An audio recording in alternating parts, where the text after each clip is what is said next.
Oh, that's me.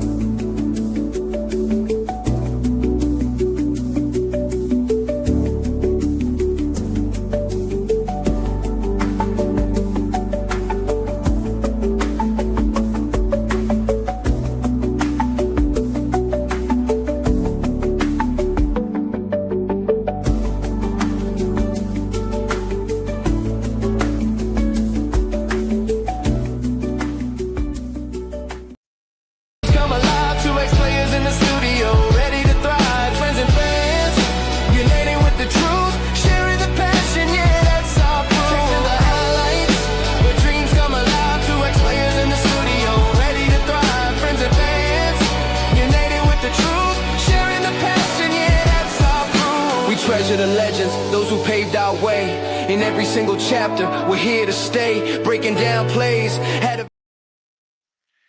Good afternoon, everybody, and welcome to the Chasing the Highlights podcast. My name is Lonnie Washington, and I'm here with my co-host today, Tony Robinson. He's in Texas, and I'm in Arizona. Welcome to the show, everybody, and thanks for tuning in. How you doing, Tony? Pretty good. How you doing? Not too bad, not too bad. So yeah, I mean, we're going to be talking doing a week 14 recap, and then we'll be doing a preview of what happened in week number 15 coming up this weekend. Basically in week 14 featured several crucial divisional matchups that shook up the playoff picture, with the Pittsburgh Steelers, the Green Bay Packers, and the Jaguars all taking sole possession of first place in their respective divisions. This week marked a bunch of major upsets and stunning comebacks and key injuries in the NFL. It was a pretty crazy, wild week this week in the NFL. So, but first of all, I want to start off with basically the Chargers last night. The Chargers went 22-19 over the Eagles in overtime, and Jalen Hurts had 4 interceptions and 1 fumble in the loss. I saw Jalen Hurts for the first time in, I don't know if NFL history, I'm not sure, but he had 2 turnovers on one play. He threw an interception, and then the guy fumbled the ball for the Chargers, and then he got the fumble, and then he fumbled the ball over back again to the Chargers. It was the weirdest thing that I've ever seen in a game, and it was really pathetic. And in this game, Jalen Hurts, even though Barkley had over 100 yards rushing, he looked actually pretty decent. And AJ Brown had over 100 yards receiving. The turnovers just killed him. I mean, I've never seen Jalen Hurts look like this. This is probably the worst that he's probably looked in his career, I believe. But something was missing from his game last night, where I just couldn't put my finger on it. I'm like, man, what's going on with this guy? He even threw the interception in overtime. They were like on the 15-yard line, and they were about to score to win the game if they scored a touchdown, because they needed a touchdown to win. And he threw a pick. The ball was tipped at like the 2-yard line, and the Chargers intercepted the ball, and that was the final nail in the coffin from them. They've lost 3 in a row. All of the noise that AJ Brown was talking about 4 or 5 weeks ago is now here, right? They have to start dealing now with the noise that AJ Brown was kind of talking about. Hey, our team is not, doing what they need to do to win. Now we're at the 3rd game in a row loss. And although they have a couple of easy opponents down the stretch, they don't look good at all when it comes down to, their defense really looks good, but man, their offense, man, is not really good. Tony, I don't know if you saw the game last night, but I don't know if you heard all the noise this morning about what was going on with them. But what do you think about the Eagles? Is this team right now, the way they're constructed and the way they're playing, can they still have time to clean things up in 4 weeks and go into a deep run in the playoffs? Yeah, I don't know, because the way, like you said, like Jalen Hurts is playing, the way he's playing, they're gonna go as far as he takes them. That's what it comes down to. If you can't throw 4 picks and fumble the ball, you can't have 4 or 5 turnovers and then try to go for a playoff push. You're picking the wrong time. I mean, it's kind of been all season. They've been kind of like sputtering the wheels and stuff like that. But when it comes to like preparing for the playoffs, you can't have these kind of games getting ready for playoffs. I mean, it's just you can't do that because you're supposed to be like a final machine right now. Everything should be clicking. I mean, you may have some mistakes here and there, but 4 interceptions in the game. I mean, he's on the road. You got a Chargers team he has a really solid defense and stuff like that. It's it's kind of hard to pinpoint where the mistakes are, but he also has to do stuff that if he's going to turn the ball over, he has to find other ways to help the team by like running the ball more, because he only had 4 rushes for 8 yards. Like you have to find other ways to contribute to the team. I mean, if you just take care of the ball for starters, and then you have to be able to like get more runs, because they ran, like you said, Saquon Barkley had 122 yards rushing, and usually Jalen Hurts gets rushing yards too, but he's not. Like, are they trying to make him a pocket passer just to pass the ball to downfield? I don't know what it is now, because it seemed like he's not playing the way he used to playing, because he's not getting out of that pocket and going. It seems like 4 for 8 is not. That's not going to do it. Not with the way he can run the ball and put pressure on the defense. And the crazy thing about it is that Nick Sirianni said last week, after last week's loss, that he was going to be involved more in the offense. Right? He was going to start going. So after a whole game planning, right? After a whole week of game planning with Sirianni being more involved in the offense, which he is an offensive guy, right? He goes and he puts out this mess. Yeah. Right, he goes out and puts out this type of performance, and I think they're kind of hearing the noise from the outside. Why aren't you getting AJ Brown? Because AJ Brown has had 100 yards over the last 2 or 3 games, and that has cleaned up. So AJ Brown is not chirping anymore. Right, he's not talking all that talk before, that I'm not getting the ball, blah blah blah. But you can see, we can throw you the ball, you can get your 100 yards, but we ain't winning. So now, so how does that mesh? Right. What about Smith? Devontae Smith. What about him? He's not getting involved because they're trying to get you the ball. But all of it is losses right now. So the Philadelphia Eagles, they got to figure out their what they're gonna do, because even though they got a firm lead right now, I think they're gonna be okay with winning the division. But they can't step up anymore because the Cowboys. Cowboys run the table and get in there. But I think they're safe. The ultimate goal is to win the game, no matter what. Like, for me, if I'm winning, like at the time where Brown was complaining, like, I understand what he's saying, because if I was a receiver, I'd be the same way. But you're winning. You're 8. At the time this came out, they were 8-2 or something like that. They were winning. Like, as long as we're winning, I'm fine. But if we're losing, like the Browns, and I'm a receiver on the Browns, and I'm open and I'm not getting the ball from Dylan Gabriel or something like that, then I'm pissed. Well, we're gonna turn the tape. We're gonna turn the page on that game. The Eagles got something to figure out. The Chargers, you got a man with one hand out there playing with. Just had surgery a week ago, and he's out with stitches and everything, with a big old pad on his hand, and he came out there and he did his best, but he was turning the ball over too. The Eagles defense looked good, but we'll see down the road and what they'll do over the next 4 weeks. But had a Mickey Mouse glove on. Yeah, he did. He had a Mickey Mouse glove. I'm like, it did look like a Mickey Mouse glove too. It sure did look like a Mickey Mouse glove. I thought that was kind of funny. But we're gonna turn the page, because we've got the Packers get a big win at home against the Chicago Bears. And that game was the game of the week for me. Jordan Love led the Packers to a crucial division win, moving them in the first place in the NFC North over the Chicago Bears. All right, the Bears, right? So they win the game. The Packers win this game, and I was really impressed with the Chicago Bears, how they hung in there. They came alive in the fourth quarter. Caleb Williams did some whirly bird stuff out there and running around, making crazy throws. Stuff like he was doing in college, but he felt comfortable. It looked like he was comfortable out there doing it, and he made some plays down the stretch. But at the end of this game, he had a chance at the end of this game, and he threw the interception, right? Threw the interception that sealed the game for the Packers. But the Packers now, they look legit. All right, the Packers look legit now because their offense looked good. They've got their complement of wide receivers available. Jordan Love looks really, really good, and they play the Broncos this week. And then he's back in the MVP conversation again because of his stretch that he's had over the last few games. And it's warranted. The Packers look good. I mean, what can I say? Ben Johnson gave the Packers bulletin board material when he said, Yep, I want to go beat them twice a year," or whatever he said. I'm yep. paraphrasing, but yeah. Hmm. So that's where I think that's where this win stems from, and I think it's a big win for the Packers. And I feel like they're going to be riding a high after this game because playing against your rival and stuff like that. That's huge. So kudos to Green Bay for that big win.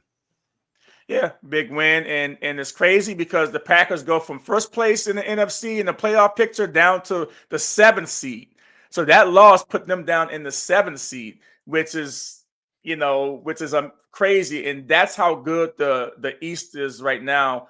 That's how packed it is. A lot of good teams in the NFC East right now. I mean, excuse me, not NFC, but the NFC division, so conference. So that's kind of crazy. So we'll see how that ends up. So that brings up our first question of the day, Tony. Are the Bears making the playoffs this year? They got final games against the Browns coming up this week, and the Packers, again, the 49ers, and the Detroit Lions. I mean, now that they're the seventh seed, they can't really afford any missteps.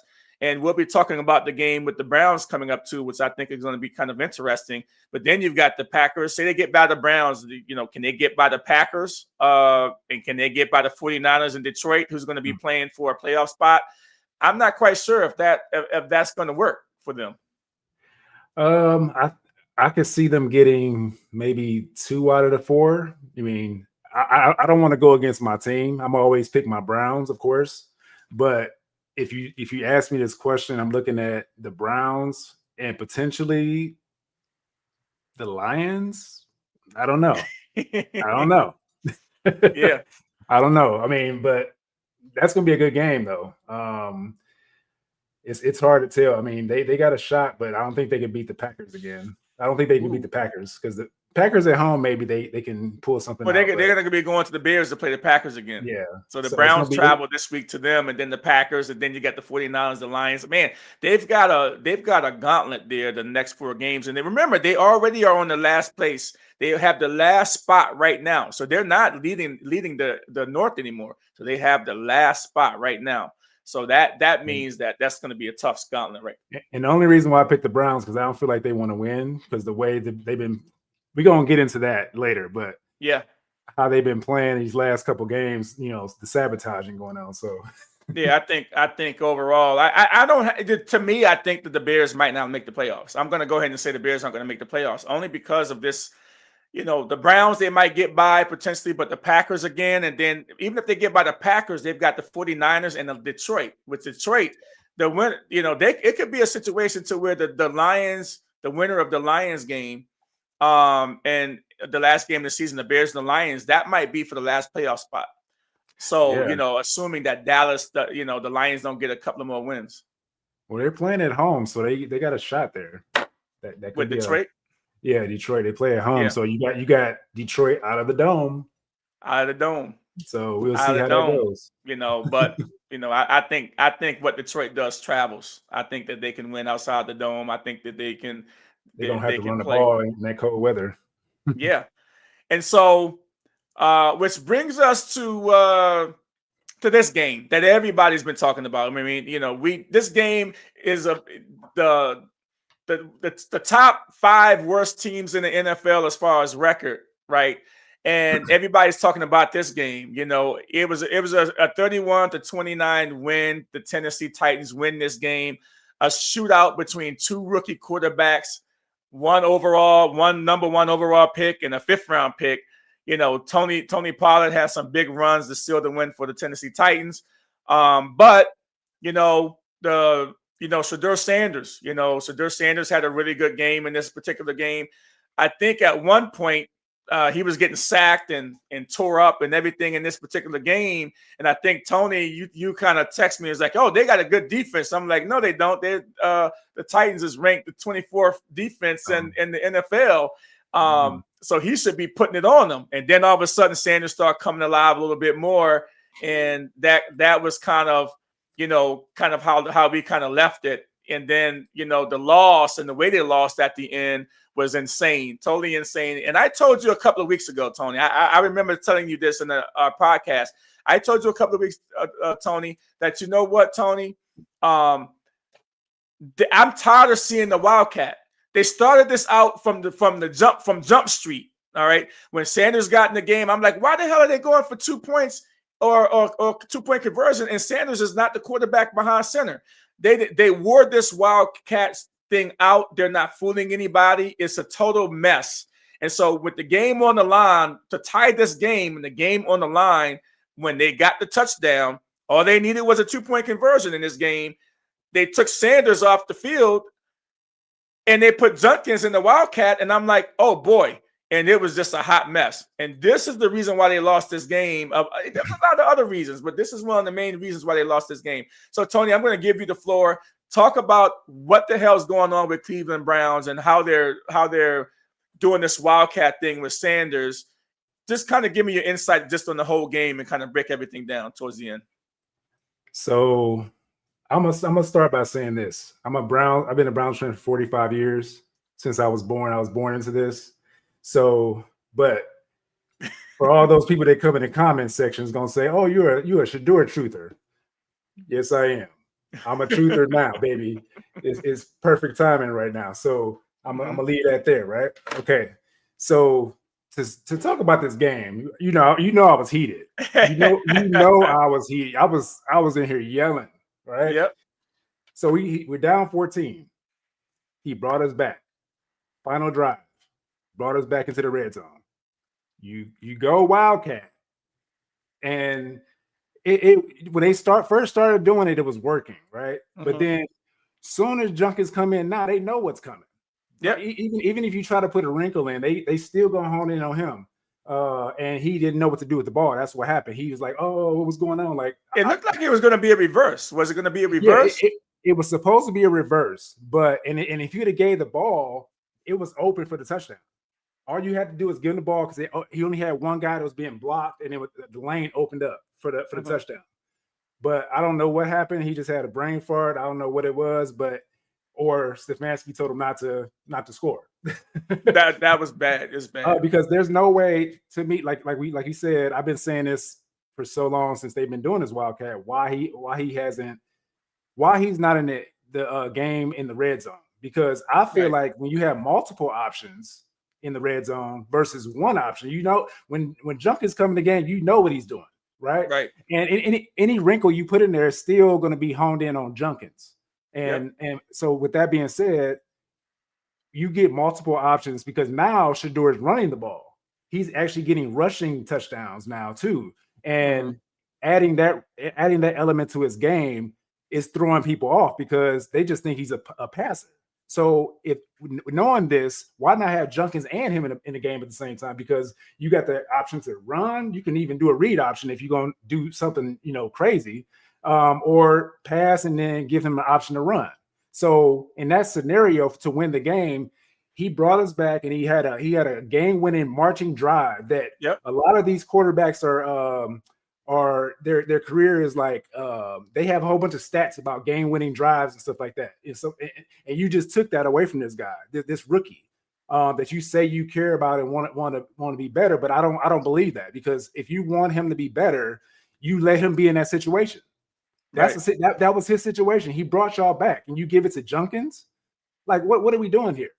Like, to me, I'm tired of Stefanski at this point, because he keeps showing me, even though they say Reese is the offensive coordinator, he said after the game, like, blame me because I'm the one that made the decision. But I thought Reese was the offensive coordinator. So you actually went back. That means you sabotaged his drive.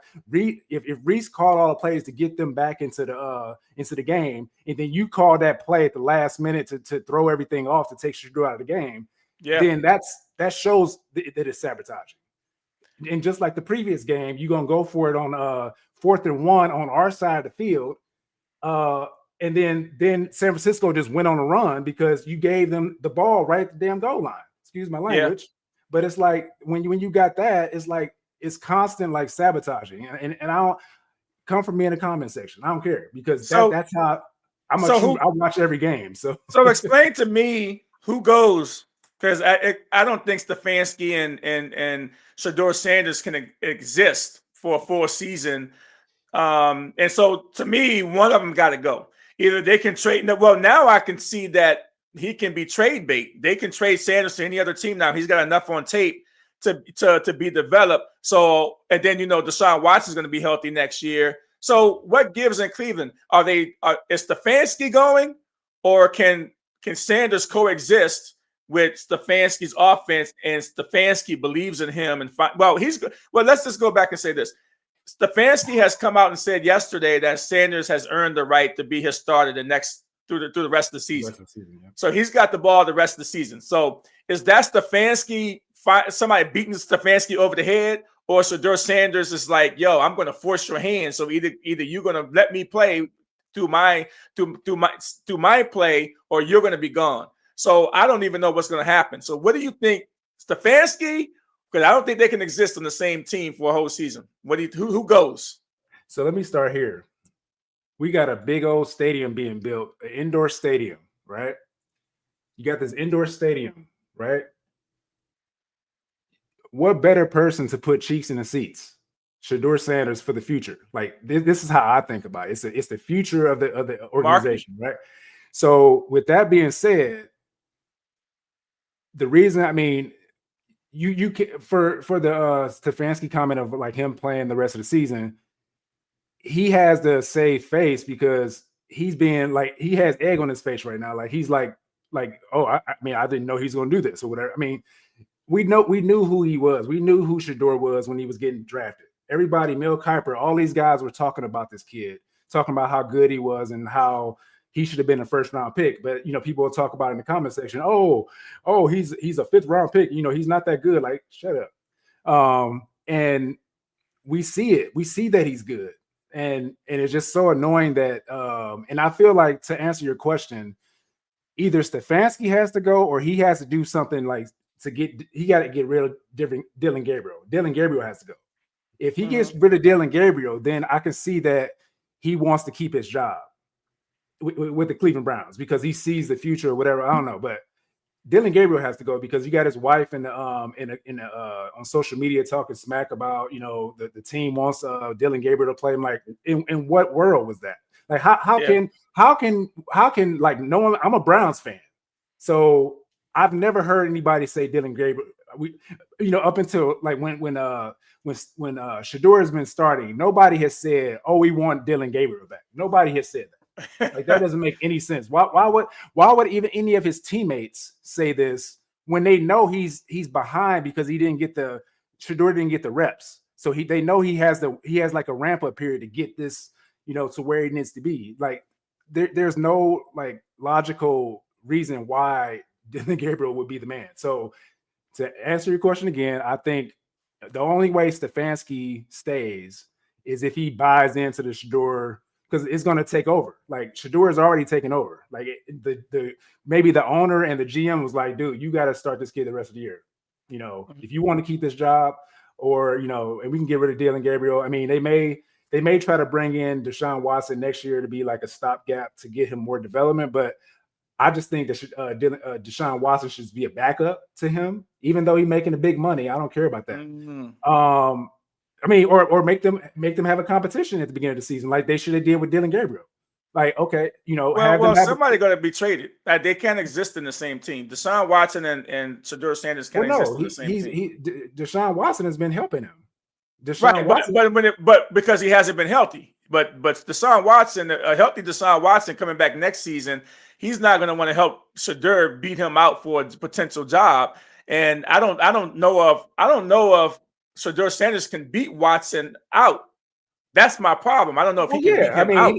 He might not be able to. That's what I'm saying. Like, at least have a competition. Don't just say Watson's going to be a starter because you paid him so much money. I understand what you're saying. And I saw that comment about somebody saying Peyton. I mean, when we go into the dome, that would be a good coach to have. But not Sean Payton. They're not trading Shedeur Sanders to the Broncos, by the way. I mean, that would be too much of a mess. He's not coming to the Browns. So. No, he's not coming to the Browns. So, well, putting a bow on that one, he's got the Bears this week. We'll be talking about that game in a minute, but we'll see how he does in that game because the Bears like to take the ball away. Yeah, the Bears like to take the ball away.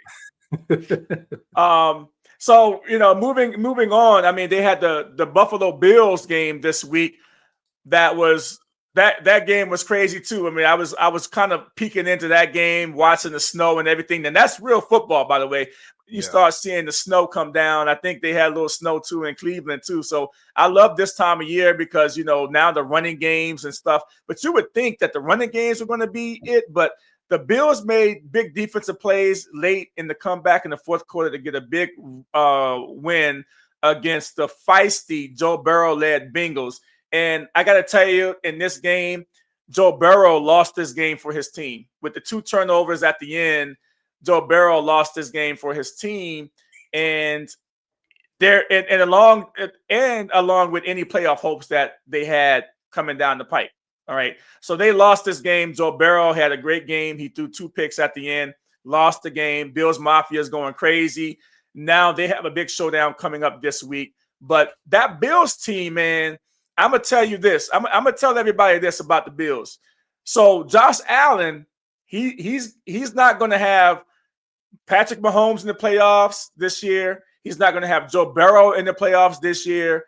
And he's probably not going to have Lamar Jackson in the playoffs this year.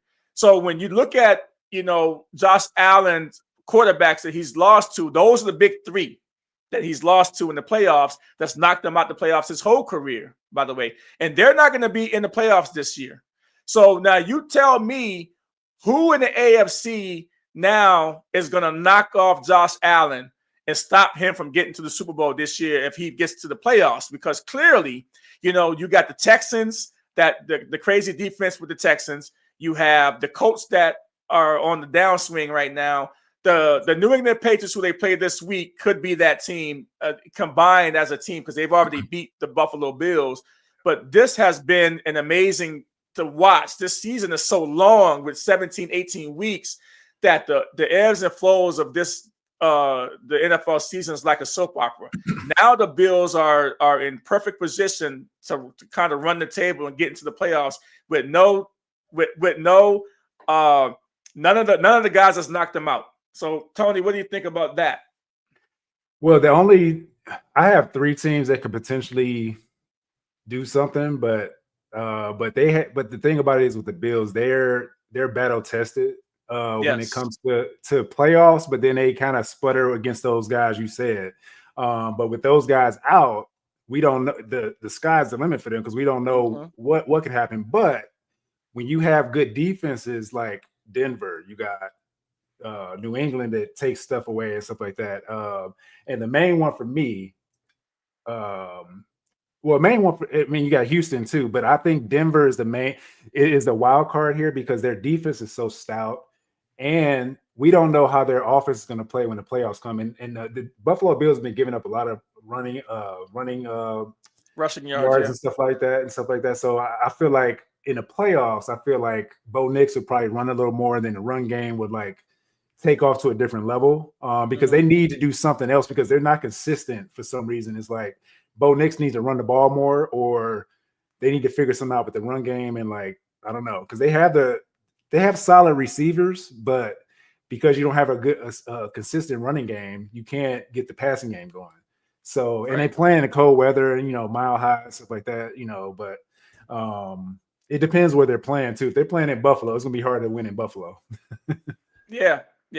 And so, She Loved Me on Payday had said the Bills' curse is real. They will never win a Super Bowl because their stadium is built on a Native American burial ground.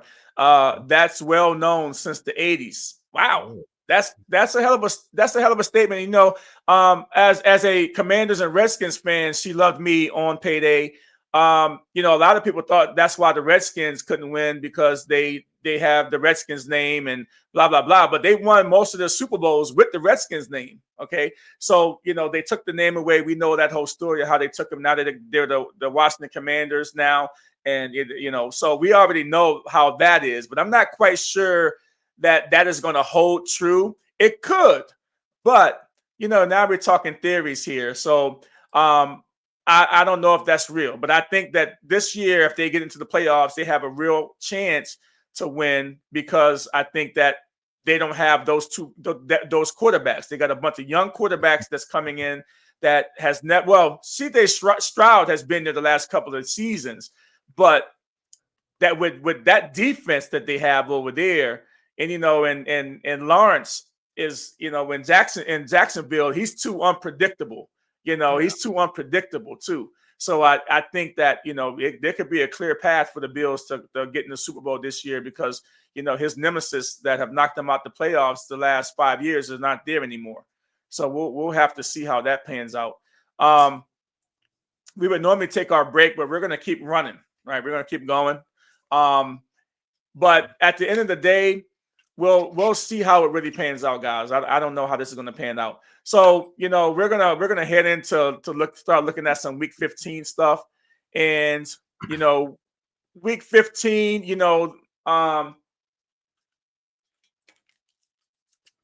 me a second.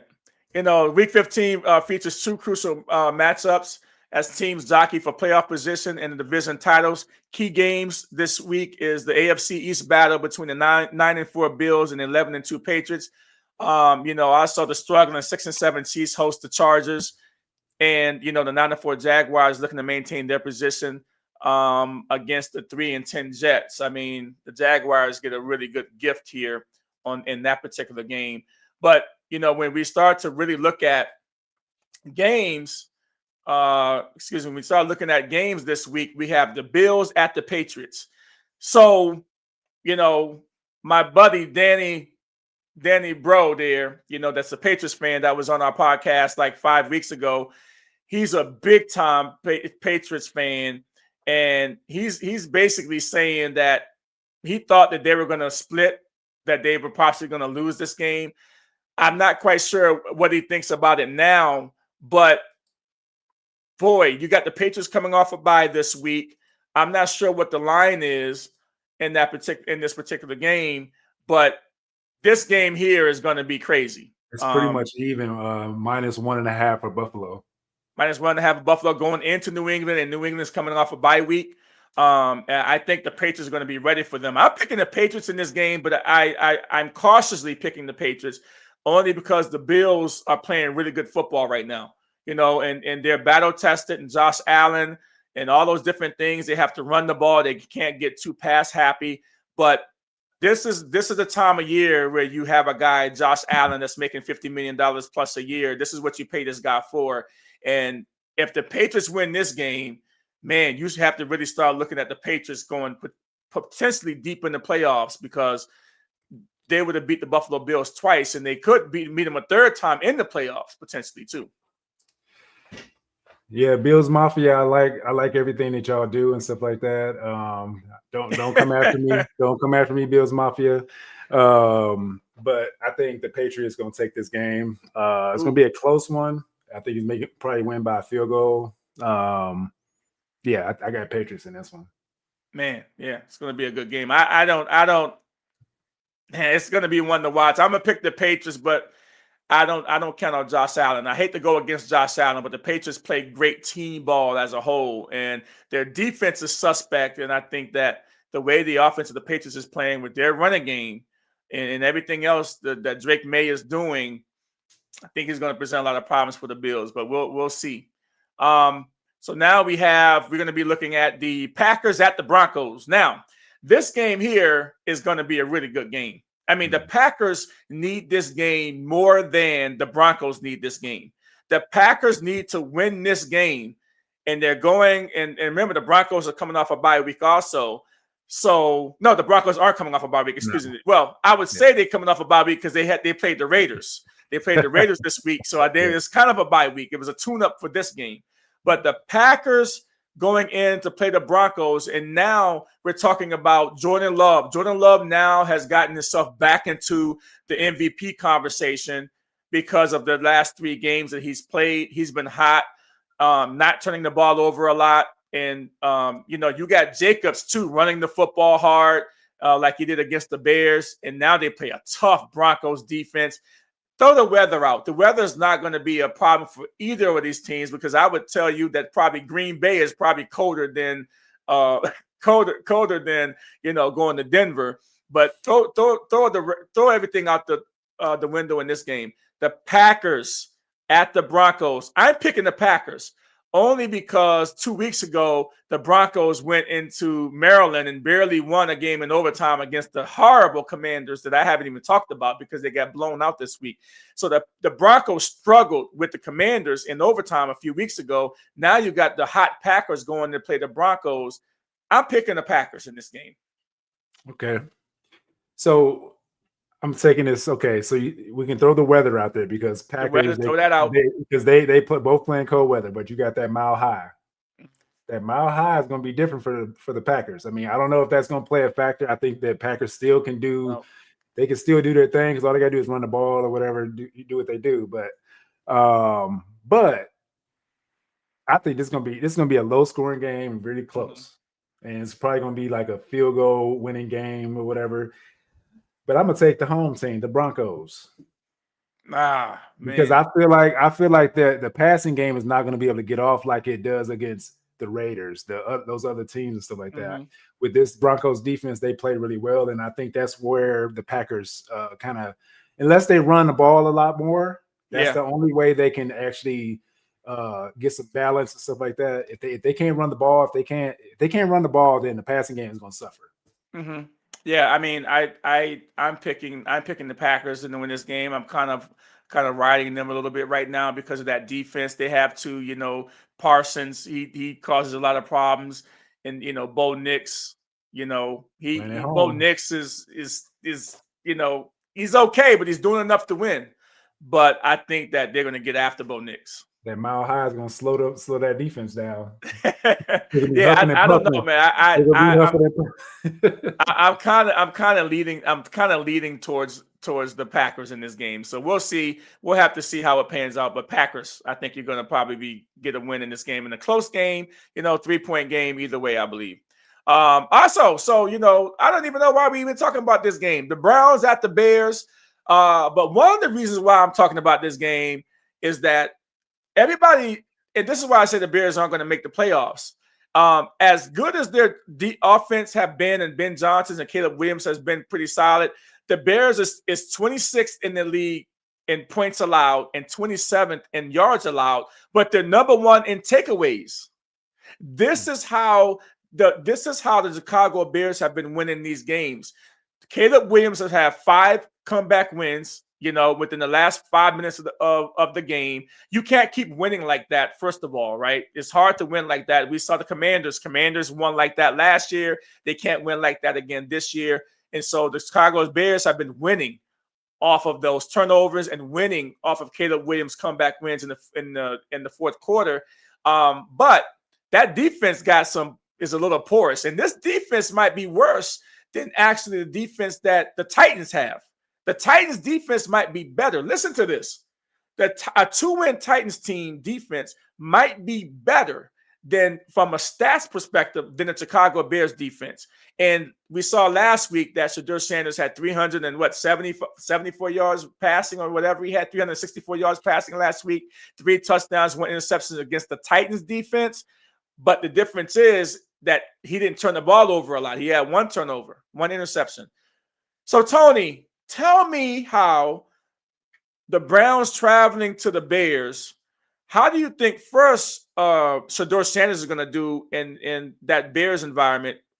And tell me, how do the defense of the Browns finally wake up after horrible 2 showings the last 2 games and finally stop the Bears to get an upset win? Because believe it, this will be an upset win if the Chicago Bears lose this game.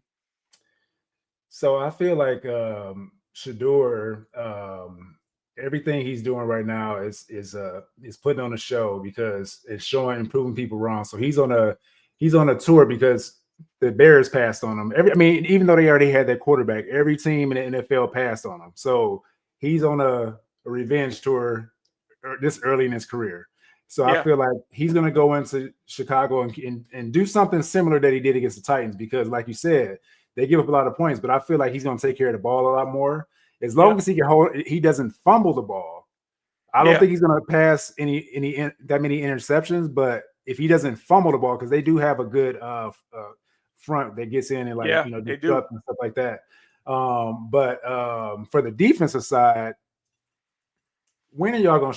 They have to show up. Like you've been heralded the top defense in the league for most of the season, and then these. Well, they showed up for Dylan Gabriel. My point is they showed up for Dylan Gabriel.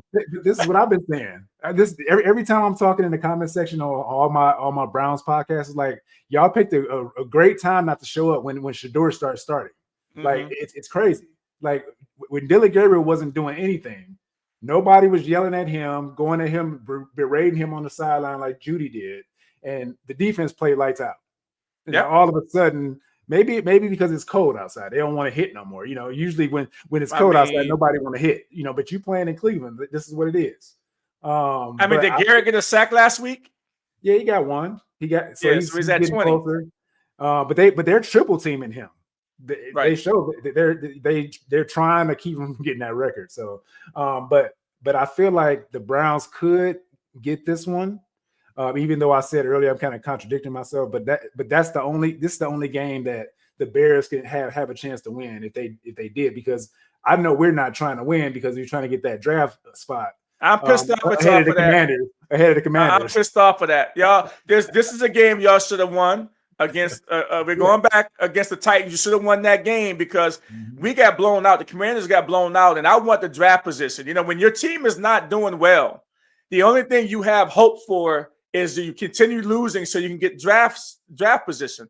And when the Browns lost this game, I would think I was more upset that they lost because of draft position versus, the fact that, I was glad that Shador Sanders did what he was supposed to do as far as stats, but to lose that game was crazy. And now they got the Bears.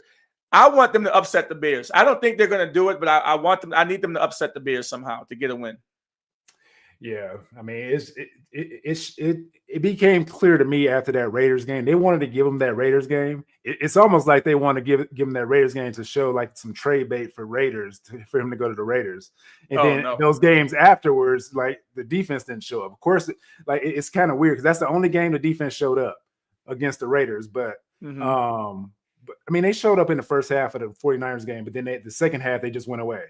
But yeah, it just seems kind of fishy to me, but I don't think they're trying to win anymore the rest of the season. I would like thinking about it, like for draft capital, I think we have a better chance of like potentially trading our picks to get a better like free agent, maybe a AJ Brown, maybe because he's having issues with the quarterback. Maybe we can get AJ Brown in Cleveland. Maybe. You never know. Yeah, you never know. You never know how it's going to pan out at the end. You really never know. And so, we're turning the page on that game. Going to be one to watch, even though you shouldn't watch that game. People are going to watch the game because they want to see if Shador continues to do well, right? A lot of Shador fans out there. So, yeah, you got so we got actually a really good matchup, and this is going to have some serious playoff implications for the Detroit Lions. Man, Detroit, you have to go and play a Rams team that is pretty damn good. I mean, Matthew Stafford, you're playing them in the dome. The saving grace for the Lions is that they're going to a dome, so they don't have to deal with any elements this week. They're going to play them at a dome, but now you got Matthew Stafford and that, Corum. Now you've got Corum, the running back from Michigan, second-year guy from Michigan, blowing up, okay, at the right time. Mm-hmm. And now you've got the Detroit Lions going to the Rams to play the Rams. I'm not quite sure. I would like to see Detroit win this game, but man, to go over there and beat them in that environment, I don't think it's going to happen. But I'm going to go on a limb and say the Lions is going to win this game. I'm going to say the Lions are going to win this game. I think that it's going to be a tough game. They need to win this game. Detroit does. So, what do you think about this game, Tony? Well, Corum has always been a solid back. Even last year, he's coming in from Kyron Williams and stuff like that. They kind of like the two-headed monster.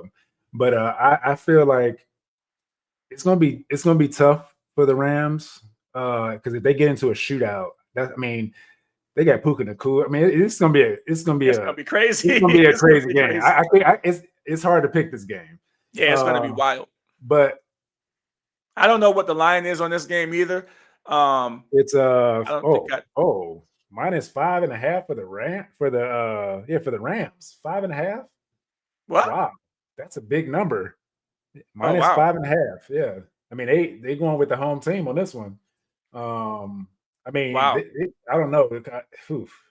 I don't know. Well, it's going to be maybe because I mean, for me, it's a revenge game for the quarterback for Goff. Like he's going back to the Rams. I don't know. I mean, they know him, and I feel like they're gonna take him out. I mean, I think he's gonna. I don't know. He's probably gonna sputter his wheels. I don't know. That's probably what they're banking on. That's why it's a minus 5.5. Because I mean, there's no other reason why you would give them 5.5 unless they know something we don't. Of course, they usually. Well, they do. They make all the money. They got all the analytics there in Vegas, and the odds makers are gonna figure it out with that particular game. But boy, that's gonna be a really good game to watch. But the total is 55.5, so it's gonna be a shootout. It's gonna be a shootout. Yeah. Yeah. It's gonna be a shootout game. We'll see what happens in that game. You also have the Vikings at the Cowboys. I mean, the defense of the Vikings create all kinds of issues. The way they blitz and the way they do things. McCarthy had his best game last week against the Commanders. I'm not quite sure if he can continue to maintain that. It was just a bad Commanders team that he played against, and a bad defense, bad offense all the way around. So, but I think this game's going to be closer than what people really think because they blitz a lot. The Vikings blitz a lot, and their defense can play very well. So the Cowboys, I think, the Cowboys are not totally out of it yet. They're still in the race for the division because of the loss between the Eagles. But the Cowboys losing 44-30 last week on Thursday Night Football against the Detroit Lions, it was a gut punch, right? The Detroit Lions said, "Hey, you know what? We're here. We're not going anywhere." And that's why I think Detroit now is they're on their playoff run right now. And the Vikings going into the Cowboys, I'm thinking the Cowboys can win this game, but we're going to have to see. The Cowboys are going to have to muster up a lot to win this game because I think Minnesota playing on the road inside of a dome, not have to worry about any elements. I think McCarthy, he found his sea legs finally last week, and I think that the Cowboys will win, but I think the Vikings aren't going to go down quietly in this particular game. Well, yeah, Vegas has Cowboys winning -6. So. They think they're going to win going away. Wow. But when you got CD Lamb out with the concussion protocol, they're trying to say he's going to come back because you know how Jerry, he's probably going to push him to come back maybe too early. Because he did hit that ground hard. That was crazy. I just want to make sure CD is okay because like those kind of hits on the ground, like coming back too early because I mean you're in the playoff hunt, so it's like they kind of they want all hands on deck no matter what. But it's like when it comes to the brain, it's totally different to me. I feel like he should take some time, even though I'm saying this and I have him in fantasy and I have playoffs this week coming up. Right. You do. Yeah. I'm still looking out for his well-being and I have him. I need him to win. He's my starting receiver. Yep. So when it comes down to it, like Jerry, don't rush the dude back because he hit his head hard. Like there's no way. I mean, they know what they're doing, but I mean, if he's okay to play and he plays, that's fine. I'm happy if he's okay, but these hits to the head is getting too out of hand though. But yeah, that's where I'm looking at though. But I feel like if Lamb's not there, it's going to be a different game. Yeah, that's going to be that's going to be a different game if Lamb's not there because Pickens can kind of carry the take over a game. But everybody's talking about how he was kind of lackadaisical last week against the Lions. But Pickens, he can take over a game. We've seen him do it this year, and I'm going to tell you what. There's a game that I haven't really had on my board to talk about, but the Thursday night game, that's on the schedule this week is going to be a little bit interesting. You have Atlanta at Tampa Bay, right? Atlanta is not really a great team this year, but they play pretty well though, and they got a lot of talent and they're real streaky. And Tampa Bay have not been playing well the last 4 or 5 weeks. They've been struggling. They're 7-6, and they're tied with the Carolina Panthers. The Carolina Panthers have to actually play the Saints this week. So, I mean, we could be looking at a situation where the Carolina Panthers takes over this division if Atlanta goes in and beat Tampa Bay, and then Carolina takes care of business like they're supposed to at the Saints. I mean, the Saints got the upset win this week, in Tampa Bay. So I can't take this one lightly. I can't take this one lightly at all. When I'm looking at the game, I can't take this lightly at all. I think Atlanta is going to beat Tampa Bay, and then I'm going to predict that I'm going to predict Carolina is going to beat the Saints. That's not really a hard prediction, but the Saints have been playing well. But you got to remember, these division games are a little bit different, and it seems like the Tampa Bay Buccaneers have been trying to hand this thing over to the Carolina Panthers the last 5 weeks, and they haven't really looked good. I mean, at 7-6, they lose to the Saints last week. Now, I think that this is a problem for the Tampa Bay Buccaneers. Well, yeah, Atlanta is already eliminated, so yes, they're going to try to play spoiler, right? So that's a divisional rival, or whatever you want to call it. But the reason why I believe that Tampa Bay has been, it looks like they're giving it to Carolina Panthers only because injuries. Mike Evans is supposed to come back this week, so when you have all these injuries that happened, they had most of their receivers have been out like at some points of the year. So I feel like if we can get Mike Evans back, I mean, I said I'm not a Tampa Bay fan. I'm a Baker fan. I'm a Baker fan now of all people. But Mike Evans is back. If Mike Evans is back, this team is back to normal to me. Because you got Bucky Irvin back.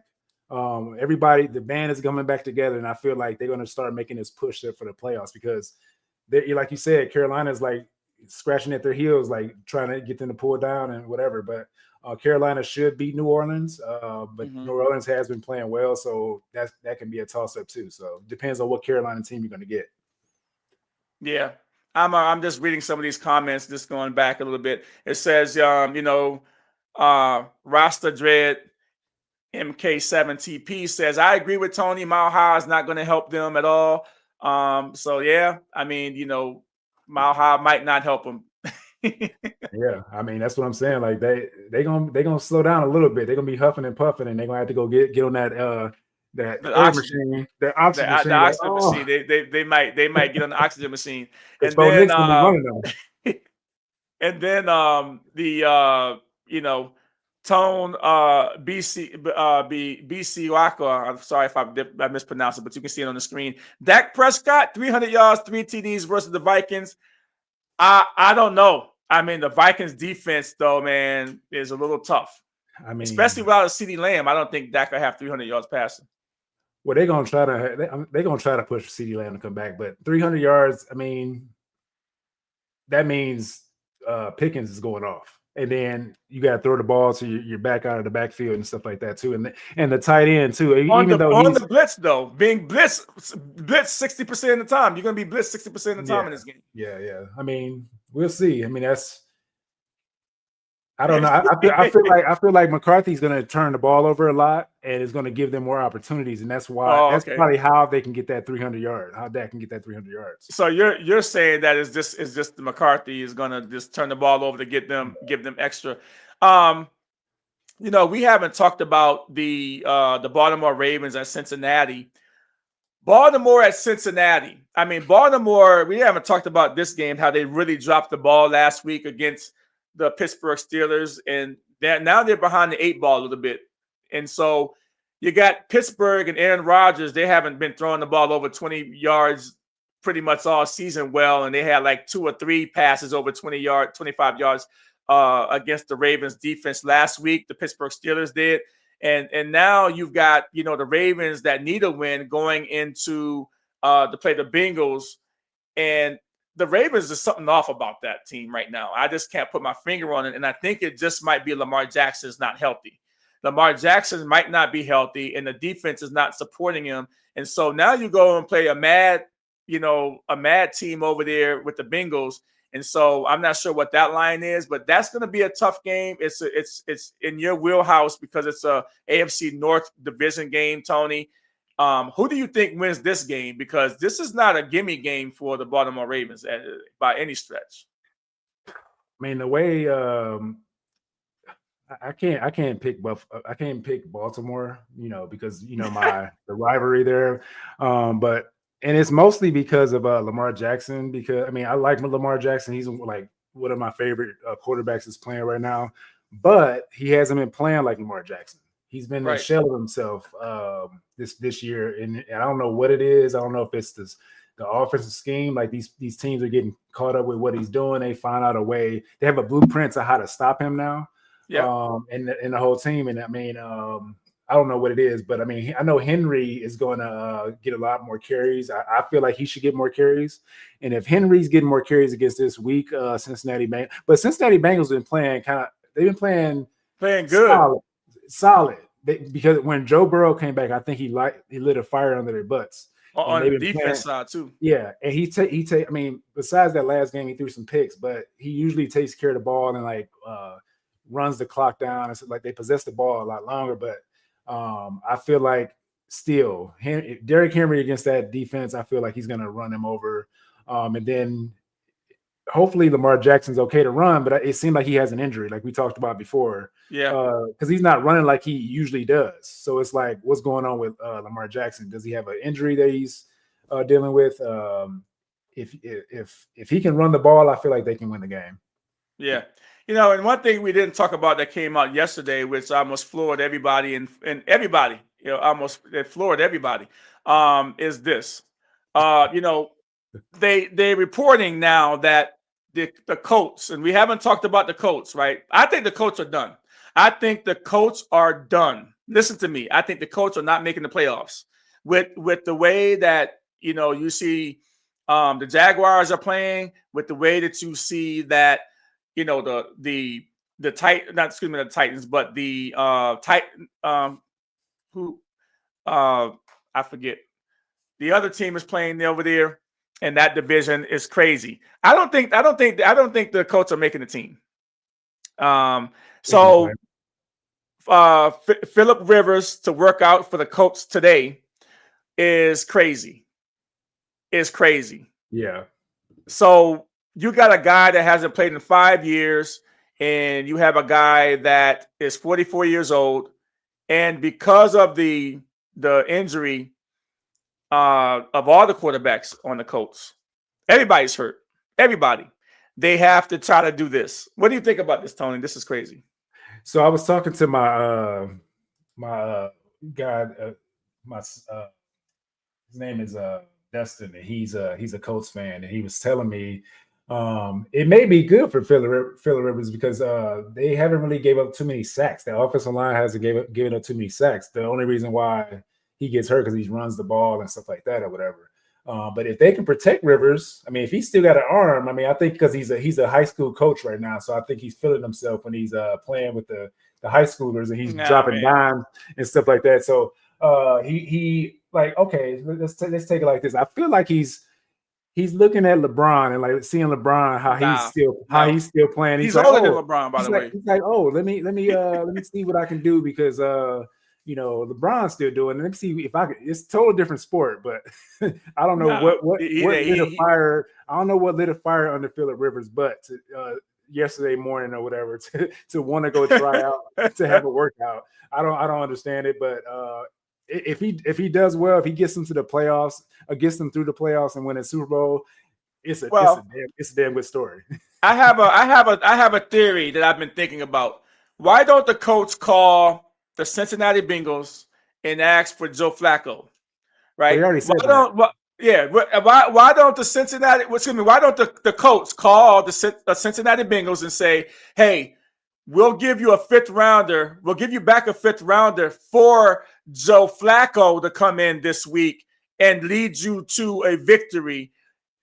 Because Joe Flacco can do better than any other quarterback that's out there right now, and they don't need them. They don't need Flacco, the Cincinnati Bengals, anymore. But the reason why, I mean, even Dustin, my friend, he says this. He's like, I don't want him back because he was there. He didn't do nothing when he was there.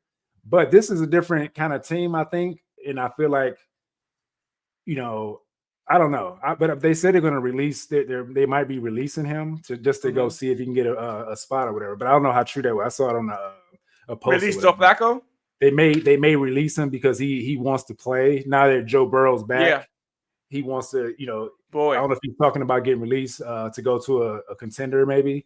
And if I feel like if he goes back, because he already knows their scheme. Yeah, like he can go right back into it and actually probably play better because he has some time away to reflect and like come back. And then they have a better defense now. They have a better, you know, pieces on the offensive side and stuff like that. I feel like he can actually go back and do some things like he did in Cincinnati after. Yeah, and you know what? If he might actually, if they got him, if the coach got Flacco back, he could possibly save, you know, win a few of these games coming up to save their season potentially. I don't think it's too late though. But also next year, if Joe Flacco wants to come back, I mean, you have a Daniel Jones who's going to be out with an Achilles for probably about a year, right? How old is Flacco?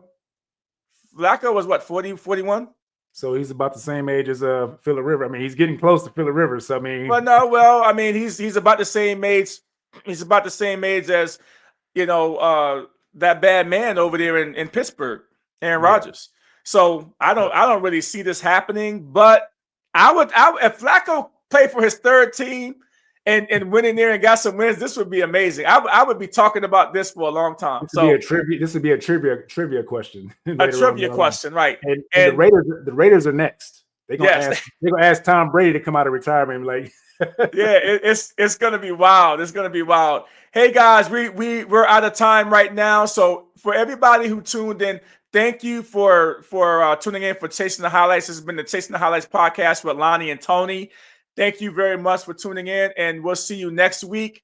And hopefully your teams win this week. Come alive, two ex-players in the studio, ready to thrive. Friends and fans, united with the truth, sharing the passion, yeah, that's our proof. Chasing the highlights, where dreams come alive. Two ex-players in the studio, ready to thrive. Friends and fans, united with the truth, sharing the passion, yeah, that's our proof. We treasure the legends, those who paved our way. In every single chapter, we're here to stay, breaking down plays.